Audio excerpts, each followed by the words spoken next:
জম্মু ও কাশ্মীর নিয়ে রবিবার উচ্চ পর্যায়ের বৈঠকে বসছেন কেন্দ্রীয় স্বরাষ্ট্রমন্ত্রী অমিত শাহ। উপত্যকার নিরাপত্তা পরিস্থিতি খতিয়ে দেখবেন তিনি। সন্ত্রাস দমনে সেখানে কি কি করণীয়, কোন কোন পদক্ষেপের পথ খোলা আছে তা আলোচনা করে দেখবেন তিনি। সংশ্লিষ্ট আধিকারিকদের সেই অনুযায়ী নির্দেশও দেবেন।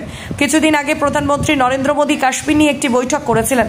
উপত্যকায় শান্তি ফেরাতে এবং সন্ত্রাস রুখতে পূর্ণ শক্তি প্রয়োগের নির্দেশ দিয়েছিলেন তিনি। এবার বৈঠকে বসছেন শাহ। সংবাদ সংস্থা পিটিআই জানিয়েছেন, রবিবার মূলত কাশ্মীরের বর্তমান নিরাপত্তা পরিস্থিতি পর্যালোচনা করবেন শাহ। সন্ত্রাসমূলক কার্যকলাপ দমনের জন্য প্রয়োজনীয় নির্দেশও দেবেন।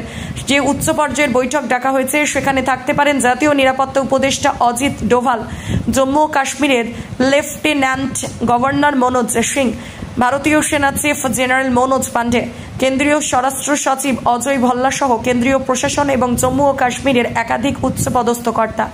এছাড়াও রবিবারের বৈঠকে অমরনাথ যাত্রা নিয়ে আলোচনা হতে পারে। আগামী 29 জুন থেকে যাত্রা শুরু হওয়ার কথা। তার আগে জম্মু ও কাশ্মীরের প্রস্তুতি কেমন তা খতিয়ে দেখবেন শাহ। গত কয়েক সপ্তাহ ধরে কাশ্মীরে সন্ত্রাসমূলক কার্যকলাপ বৃদ্ধি পেয়েছে। রিয়াসি, কাঠুয়া, ডোডা জেলার বেশ কিছু এলাকায় হামলা চলেছে, যাতে এখনো পর্যন্ত এক সিআরপিএফ জওয়ান সহ 11 জনের মৃত্যু হয়েছে। আহতের সংখ্যা বহু। সম্প্রতি জম্মুর বৈষ্ণোদেবী মন্দিরে যাওয়ার সময় পুণ্যার্থীদের একটি বাসে আচমকা গুলি চালাতে শুরু করেছিল জঙ্গিরা।